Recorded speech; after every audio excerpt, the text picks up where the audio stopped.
दोस्तों, अमेरिका की आंखों में भारत ने दिन दहाड़े धूल झोंक दी है। ये बात अब खुद अमेरिका कहता फिर रहा है कि भारत ने उसे चौंका दिया है। असल में हुआ ये है कि भारत ने अब तक अमेरिका के साथ कोई भी ट्रेड समझौता नहीं किया और अमेरिका के सारे दबाव फेल हो चुके हैं। लेकिन वहीं दूसरी ओर देखें तो तालिबान के विदेश मंत्री जो कभी भारत नहीं आए थे, वे ट्रंप के अमेरिकी प्रतिबंधों के बावजूद भारत आ गए। और दूसरी तरफ ब्रिटेन ने अमेरिका को पीछे छोड़कर भारत के साथ FTA यानी कि फ्री ट्रेड अग्रीमेंट कर लिया और अपने देश का पूरा मार्केट भारतीय सामानों के लिए खोल दिया। जब हाल ही में यूके के प्रधानमंत्री भारत आए तो इसे देखकर अमेरिकी प्रशासन तंग रह गया, क्योंकि उसके बाद जो विकास हुए उन्होंने पश्चिमी देशों को ये आईना दिखाया कि भारत ग्लोबल मार्केट में कितनी बड़ी ताकत रखता है। मुंबई की एक सुबह अचानक अंतर्राष्ट्रीय सुर्खियों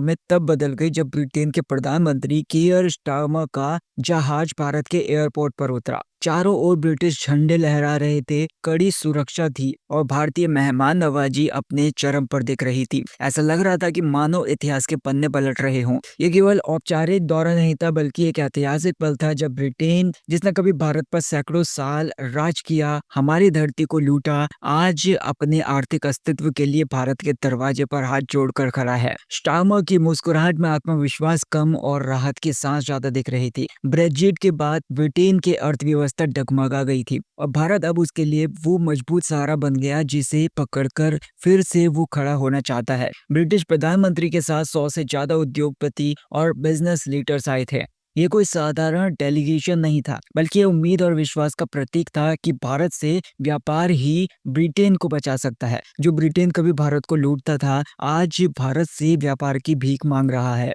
जबकि स्टार्मर मंच से बोले कि ये यूके का अब तक का सबसे बड़ा ट्रेड मिशन है, तो उनकी आवाज में इतिहास का बोझ और वर्तमान की मजबूरी दोनों झलक रहे थे। Bharat UK free trade agreement ने ब्रिटेन में नई राजनीतिक हलचल पैदा कर दी है। स्टार्मर इसे अपनी सबसे बड़ी उपलब्धि बता रहे हैं, क्योंकि अब तक किसी भी ब्रिटिश प्रधानमंत्री ने इतनी बड़ी डील नहीं की थी। ब्रिटिश मीडिया इसे ब्रेग्जिट के बाद ही सबसे बड़ी सफलता बता रहा है, लेकिन असली और सबसे बड़ा फायदा यहाँ पर भारत का ही है। भारत का 99% सामान अब ब्रिटेन को बिना किसी टैरिफ या फिर टैक्स के भेजा जाएगा। ये भारत के लिए एक आर्थिक बूस्टर जैसा है। ब्रिटेन को अपने बाजार खोलने की भारी कीमत चुकानी पड़ेगी। ब्रिटिश कंपनियां जो हैं अब भारत में नए अवसर तलाशेंगी, लेकिन इस बार खेल के सारे नियम भारत तय करेगा। अमेरिका की तरफ देखें तो वहाँ बेचैनी साफ दिख रही है। अमेरिकी थिंक टैंक और विशेषज्ञ ये कह रहे हैं कि भारत ने इंडिया कार्ड बड़ी चतुराई से खेला है और अमेरिका को मात दे दी है।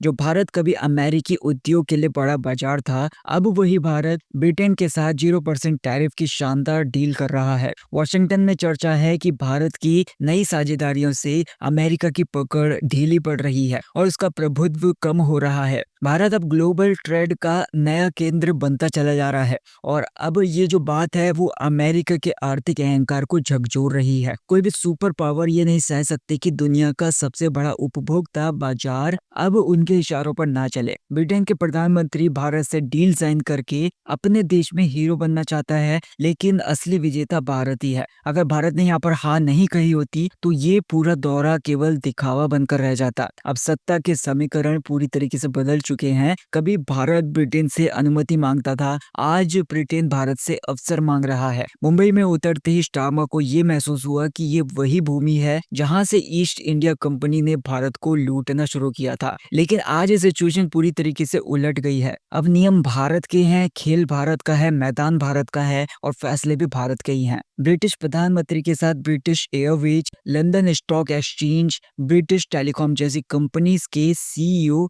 आए हैं। उनकी नजर भारत के बढ़ते मिडिल क्लास पर है। 140 करोड़ उपभोक्ताओं वाला भारत अब केवल बाजार नहीं, बल्कि ग्लोबल निवेश की राजधानी बन चुका है। अमेरिका की जो कंपनीज हैं ये सब देखकर घबरा रही हैं। एक्सपर्ट्स मान रहे हैं कि अगर भारत ने ब्रिटेन के साथ ये कदम उठाया है तो जल्द ही यूरोप और एशिया के बाकी देश भी ऐसा ही करेंगे। यानी कि अमेरिका का एकाधिकार टूटने लगा है। अमेरिकी मीडिया इसे वेकअप कॉल कह रहा है। भारत और यूके के बीच में व्यापार पहले 56 अरब डॉलर का था, जिसे 2030 तक दोगुना करने का लक्ष्य है। ब्रिटेन को उम्मीद है कि ये डील उसके उद्योगों को नई जान दे देगी। जबकि भारत की नज़र टेक्नोलॉजी ट्रांसफर और निवेश के ऊपर है। अब रिश्ते बराबरी के हैं, कोई मालिक नहीं है, कोई नौकर नहीं है, यही सबसे बड़ी जीत है। मुंबई में भव्य स्वागत देखकर ब्रिटिश मीडिया ये कह रहा था, India treating Starmer like a global leader. लेकिन सच्चाई ये है कि भारत अब खुद एक ग्लोबल लीडर बन चुका है और ब्रिटेन केवल एक मेहमान है।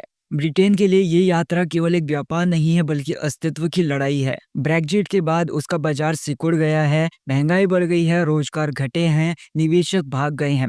ऐसे में भारत ही वो देश है जो उसे आर्थिक ऑक्सीजन दे सकता था। ब्रिटेन की सरकारी रिपोर्ट्स के अनुसार भारतीय कंपनीज के निवेश से वहां 7,000 नई नौकरियां पैदा होंगी। 64 भारतीय कंपनियां ब्रिटेन में 1 अरब पाउंड से ज्यादा निवेश करेंगी। भारत का एक्सपोर्ट और भारतीय कंपनीज की मौजूदगी यूके में तेजी से बढ़ेंगी। भारतीय युवाओं और प्रोफेशनल्स के लिए नए अवसर खुलेंगे। भारत ने इस डील में कोई भी जल्दबाजी नहीं की। 4 साल और 14 राउंड की बातचीत के बाद हर क्लॉज को बारीकी से जांचा गया। भारत अब किसी भी अंतर्राष्ट्रीय समझौते में भावनाओं से नहीं, बल्कि ठंडे दिमाग से और मजबूत रणनीति से काम करता है। हमारे बाजार की ताकत इतनी विशाल है कि हर देश को आखिरकार हमारी शर्तें माननी पड़ेंगी। ब्रिटेन के लिए भारत अब लाभ का बंदरगाह है, मुनाफे का केंद्र है। टाटा, इन्फोसिस, रिलायंस, विप्रो जैसी जो कंपनीज हैं पहले से ही ब्रिटेन में अरबों डॉलर्स का निवेश कर चुकी हैं। अब बारी है ब्रिटिश कंपनियों की, जो कि वे भारत में अपनी जगह बनाएंगे। वीजा और एंट्री की जो शर्तें हैं अब भारत तय करेगा। टेक्नोलॉजी, डिफेंस, एजुकेशन और हेल्थ केयर में साझेदारी से अमेरिका की पकड़ कमजोर हो रही है। ब्रिटेन भारत को केवल एक बाजार नहीं, बल्कि टेक्नोलॉजी और स्टार्टअप्स का मुख्य साथी मान रहा है। ब्रिटिश कंपनीज भारतीय स्टार्टअप्स में निवेश के लिए तैयार हैं। स्मार्ट सिटी, इलेक्ट्रिक वाहन और रिन्यूएबल एनर्जी सेक्टर्स में निवेश से भारत में रोजगार और विकास दोनों बढ़ेंगे। अमेरिका का एशिया में प्रभुत्व अब चुनौती में है। भारत अब अपने निर्णय स्वतंत्र रूप से लेता है। ये जो डील है ब्रिटेन को यूरोप और एशिया में प्रभाव बढ़ाने और अमेरिका और चीन के बीच में संतुलन बनाने में मदद करेगी। डिजिटल पेमेंट, क्लाउड कंप्यूटिंग और एआई में साझेदारी से नई नौकरियां पैदा होंगी और निवेश भी बढ़ेगा। सुरक्षा और रक्षा क्षेत्र में ब्रिटेन भारत को आधुनिक तकनीक या फिर सहयोग दे रहा है। भारतीय सामान अब 0% टैरिफ पर ब्रिटेन जाएगा और ब्रिटिश यूनिवर्सिटीज भारतीय छात्रों में निवेश करेंगी। अब ये नई पीढ़ी को वैश्विक प्रतिस्पर्धा के लिए तैयार करेगा। तो दोस्तों, ये थी आज की पूरी अपडेट, जो काफी रिसर्च और मेहनत के बाद आपके सामने रखी गई है। आप इस पूरे मुद्दे पर क्या सोचते हैं, मुझे कमेंट करके जरूर बताइए। अगर आपको ये जानकारी उपयोगी लगी हो तो वीडियो को लाइक कर देना, चैनल को सब्सक्राइब कर देना। तो मिलते हैं नेक्स्ट वीडियो में, तब तक के लिए टेक केयर।